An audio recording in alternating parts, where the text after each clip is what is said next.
Addiction, whether related to substances or behaviors, is often misunderstood. People tend to label it as a disease or moral failure, but in reality, it's much more complex. It's not simply about a lack of willpower or discipline.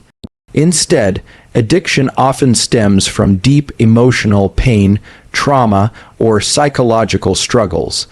Understanding this distinction is the first step in the healing journey. It's important to recognize that addiction is not the identity of the person suffering. It's a response to something deeper, a coping mechanism that might have once felt like the only way to survive or escape. When we view addiction as a challenge rather than a permanent flaw or illness, it opens the door for compassion both from others and from within. Compassion is a powerful healing force. It encourages self-reflection without shame, and that is essential in recovery. A person struggling with substance use or compulsive behaviors often experiences guilt, isolation, and a sense of worthlessness. These feelings can be overwhelming, making it even harder to break free. That's why shifting the perspective from "what's wrong with me" to "what happened to me" can change everything. It allows individuals to explore the roots of their behaviors and start addressing those unmet emotional needs in a healthier way. This change in understanding is not only for those recovering, but also for their loved ones. Families and communities need to move beyond judgment and start listening. Support begins with awareness. When people feel safe to share their truth without being labeled or rejected, healing can finally begin. That's why education and open dialogue around addiction are so important. It's not just about stopping a habit. It's about learning new ways to cope with stress, loss, and emotional pain. Another essential part of this journey is recognizing that addiction is rarely just physical. Yes, there may be a chemical dependency, but the psychological grip can be even stronger. The craving to feel numb, happy, or free is often more about escaping difficult emotions than chasing a high. That's where emotional awareness comes in. Recovery starts with learning to sit with discomfort, to feel those heavy emotions without needing to escape them. And that's not easy. It takes courage, support, and time. As we explore recovery tools further, this foundation becomes even more vital. Without recognizing the emotional and psychological layers of addiction, other tools may not have the depth to truly help. For instance, support systems are only meaningful when a person is ready to open up. Healthy habits only work when they're embraced with purpose. Therapy and spiritual practices become effective when there's a willingness to go deeper and heal, not just stop using. It all begins with understanding what addiction really is and how it affects the human heart and mind. So, the first and most powerful recovery tool is awareness. Awareness of the self, of pain, of patterns, and of the possibility for change. This awareness does not demand perfection.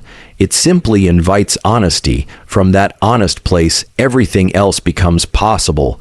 Recovery isn't just about quitting, it's about rediscovering yourself and learning new ways to live fully, even when life is hard. Healing paths are different for everyone, but they all start with the same thing: a moment of clarity, a decision to change, and the courage to keep walking, even if the steps are small. Recovery from addiction, whether it involves substances or behaviors, is often described as a personal journey, but that doesn't mean it has to be a lonely one. In fact, one of the most important tools for healing is connection. Support systems play a vital role, not only in keeping a person motivated, but also in reminding them of their worth, especially during moments of doubt or relapse. These systems can be made up of family members, friends, support groups, sponsors, therapists, or even communities built around shared healing goals. What matters is the presence of people who care, who listen without judgment, and who are willing to walk alongside someone through their recovery process. Many individuals struggling with addiction isolate themselves, often out of shame or fear of being misunderstood. They may have been judged before, or perhaps they've been told to just stop, without any understanding of the emotional complexities involved. This kind of isolation becomes a cycle. Pain leads to addiction, addiction leads to shame, and shame deepens the pain. Breaking that cycle starts with connection. Being able to talk to someone who truly listens, who sees the person and not just the addiction, brings a powerful sense of relief. It lets the individual know that they are not alone and that their pain is valid and seen. In formal recovery settings, support groups like Alcoholics Anonymous AA or Narcotics Anonymous NA offer structured environments where people can share openly, often for the first time. These groups are built on shared experiences. When someone stands up and tells their story, often full of struggle and regret, it creates a bridge for others who are silently dealing with the same emotions. The healing begins not just through listening, but also through being heard. One of the most powerful realizations in these spaces is, I'm not the only one. That alone can lift a tremendous emotional burden. Family also plays a critical role, but with a careful balance. Sometimes, meaning family members may try to fix the person, not realizing that real support means allowing space for growth rather than trying to control the process. Families who educate themselves about addiction, its triggers, patterns, and emotional roots, become stronger allies. When a family shifts from blame to understanding, from anger to empathy, the foundation for long-term recovery becomes much more stable. Friendships, too, must be evaluated. Not every friend is healthy to keep around, especially if they enable the addictive behavior. But new, sober friendships, those that are built on mutual respect and shared values, can be incredibly healing. These friends offer accountability, encouragement, and a reminder that life outside of addiction is not just possible, but meaningful. The journey becomes less about walking away from something and more about walking toward someone, toward real human connection. The digital world can also offer support, especially for those who don't have access to in-person help.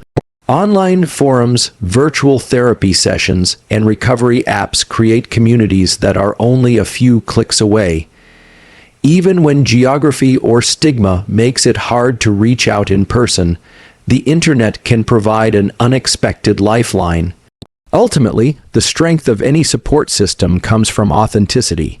It's not about having a large group of people. It's about having even one or two people who care deeply and consistently show up. Recovery is full of ups and downs, but knowing someone is just a call or message away can make all the difference. That simple act of reaching out, of saying, I need help, is one of the bravest steps a person can take, and often it's the step that saves a life. Connection is the opposite of addiction, and in that connection, healing begins. Recovery from addiction isn't just about removing a harmful habit. It's about filling the empty space it leaves behind with something meaningful, something that supports growth instead of destruction. When someone steps away from a substance or behavior they've relied on for emotional relief, there's a natural void. That void, if left unaddressed, can create restlessness, boredom, and even relapse. That's why finding healthy, fulfilling alternatives is a crucial part of healing. Replacing negative habits with positive ones doesn't just distract the mind, it helps rebuild identity, self-worth, and emotional stability. Every addictive behavior, at its core, is trying to meet a need, whether it's the need for comfort, excitement, control, or even escape. Once that behavior is removed, the need still exists. The challenge and the opportunity lie in discovering new ways to meet those needs without causing harm. This is where positive habits and constructive activities come into play. For many people, engaging in physical exercise becomes a powerful outlet. Whether it's walking, running, yoga, or weight training, movement releases endorphins, natural chemicals in the brain that improve mood and reduce stress. Over time, this not only helps stabilize emotions, but also builds a healthier relationship with the body. Creative outlets like art, music, writing, or cooking can also serve as emotional expression when words fall short. They help people reconnect with parts of themselves that may have been silenced or ignored during the darkest times of their addiction. These activities are more than just hobbies. They are lifelines. They allow the person to experience joy, accomplishment, and presence in the moment, which are all essential feelings when rebuilding a life. Volunteering is another alternative that brings a sense of purpose and connection.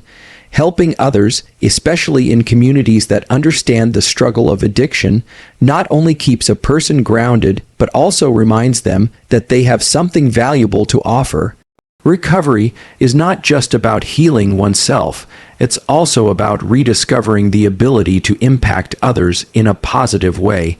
That simple act of service can restore dignity and hope. It's important to note that replacing habits isn't always instant or easy. It takes time to find the right fit. Some activities may feel awkward at first or may not provide the immediate relief that addictive behaviors once did. But over time, the brain begins to rewire. These new habits start to create new pathways, ones that associate joy and safety with healthy choices.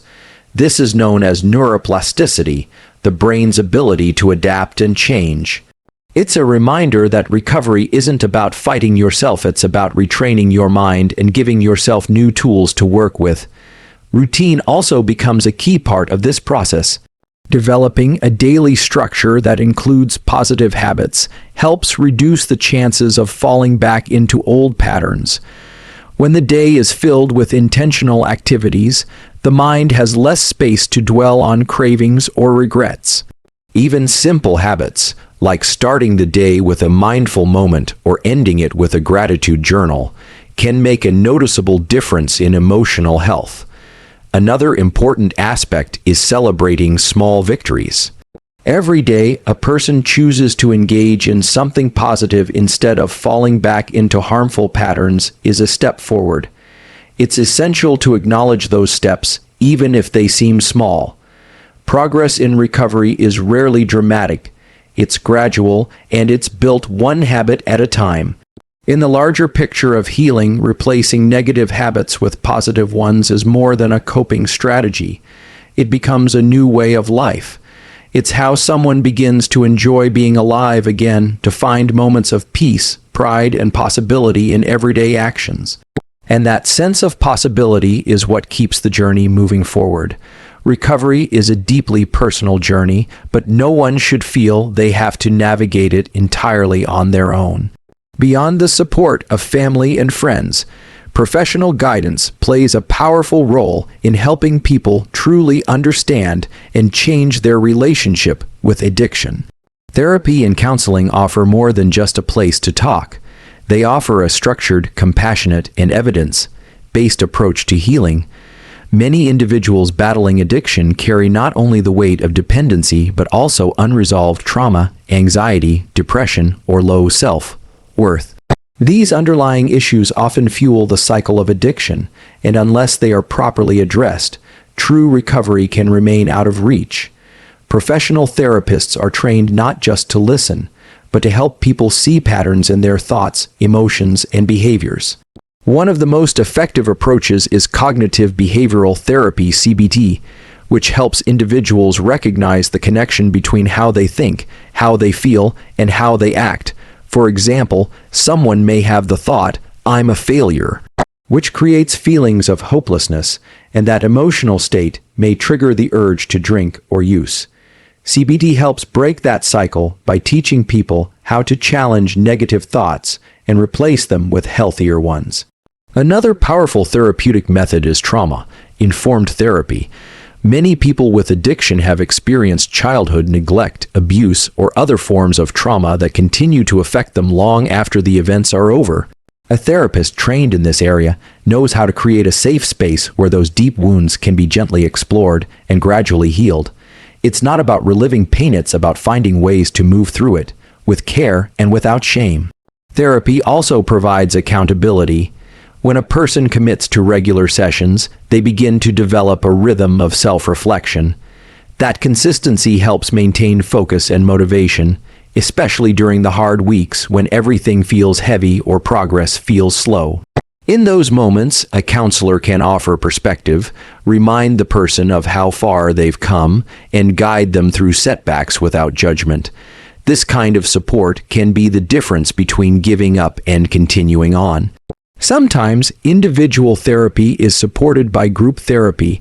These group sessions, often led by a therapist, allow people to hear from others who are on similar journeys. There's something uniquely healing about knowing that your struggle is not just your own, that others understand what you're feeling because they've lived it too. Group therapy adds another layer of connection and accountability, and it also teaches important communication and social skills that addiction often damages over time. In addition to psychological therapy, some people benefit from seeing a psychiatrist or mental health nurse if they're dealing with co-occurring disorders like depression or anxiety. When these conditions are untreated, they can drive someone back toward addiction, even when they don't want to return to it. Medication, when used properly and under medical supervision, can sometimes help stabilize mood or reduce intense cravings, allowing the person to focus more clearly on the work of healing. What makes professional support so valuable is the objectivity it provides. Family and friends are emotionally invested, which can be a strength, but it can also lead to confusion, conflict, or enabling. A professional, on the other hand, creates a space where the focus is solely on the client's well-being, free from personal history or emotional expectations. That clarity allows for deeper work, and over time, it builds inner strength and resilience. True recovery is about more than just avoiding harmful substances or behaviors. It's about building a life that no longer needs them. Professional guidance helps uncover the reasons addiction took root in the first place, and it equips people with the tools to build something stronger in its place. Healing begins when a person feels seen, heard, and understood, and that's exactly what therapy is designed to offer. In the journey of recovery, one often reaches a point where external tools, support systems, healthy habits, professional help create a solid foundation. But for many, there remains an internal space that longs for deeper meaning, peace, and connection. This is where the spiritual dimension of healing becomes essential. Whether through prayer, meditation, mindfulness, or simply the search for inner stillness, spirituality offers something that other tools cannot. It helps reconnect with the self at the deepest level. It's not about religion or rituals unless someone chooses that path. Rather, it's about finding something larger than the addiction, something that provides a sense of calm in the storm. Addiction, in many ways, disconnects people from their loved ones, from their sense of purpose, and most importantly, from themselves. The constant cycle of craving, using, and regretting creates a kind of inner chaos. In that noise, it becomes easy to forget who you are and what truly matters. Spiritual practices invite silence back into life. They offer moments of reflection where a person can breathe, observe, and simply be. These moments might be small at first, a quiet 5 minutes in the morning, a whispered prayer at night, but over time, they begin to create space inside the mind and heart where peace can grow. One of the simplest and most powerful practices is gratitude. In active addiction, the focus is often on what's missing: peace, relief, excitement, or love. Recovery, on the other hand, encourages a shift in focus. When a person starts to name what they're thankful for, even if it's just a safe place to sleep or one more day sober, it slowly changes how they relate to life. Gratitude softens the edges of pain. It doesn't erase the struggles, but it creates room for hope and appreciation. It reminds a person that they are not defined by their worst moments. Meditation and mindfulness practices offer another path inward. These practices train the mind to stay in the present moment, something addiction constantly pulls us away from. Instead of being stuck in the past or fearing the future, mindfulness invites presence, and in that presence, healing becomes possible. Even noticing the breath or observing thoughts without judgment can create a powerful shift. Over time, mindfulness builds emotional resilience. A person learns not just to react to every feeling or urge, but to sit with it, breathe through it, and let it pass. For others, prayer offers deep comfort. Whether someone prays to God, a higher power, or simply speaks from the heart into the silence, prayer creates a feeling of being heard. It's a conversation that doesn't require perfect words. It's enough just to show up with honesty and openness. In prayer, many find strength they didn't know they had. They realize they don't have to carry the weight of recovery alone. There is something greater walking beside them, guiding them through. Spiritual connection also helps restore identity. Addiction often steals a person's sense of who they are. It creates shame, guilt, and confusion. But when someone begins to see themselves as worthy, forgiven, or loved, not because of what they've done or avoided doing, but simply because they are human, they begin to heal on a different level. They begin to reclaim the inner light that was always there, just buried under pain. These spiritual tools aren't instant fixes. They require patience, consistency, and an open heart. But with time, they begin to transform the recovery journey from survival to renewal. Spiritual healing doesn't promise a perfect life, but it offers something better: the strength to face imperfection with grace, the courage to keep going, and the peace of knowing you are not alone. When the heart finds peace, the rest of the journey becomes lighter, and every step forward feels like a return to wholeness. Recovery is not a destination. It is a continuous process, and in this process, one of the most powerful tools a person can carry is self-awareness. It's the quiet, steady practice of looking inward, noticing what triggers certain behaviors, understanding emotions without judgment, and recognizing early signs of relapse before they take over. While support systems, therapy, and spiritual tools are essential, none of them can replace the importance of learning to truly know yourself.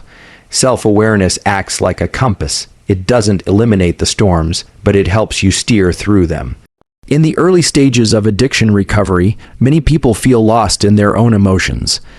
They may feel anger without knowing why, or sadness that seems to have no clear source. These feelings can be overwhelming, especially when the old coping mechanisms, substances, or harmful behaviors are no longer an option.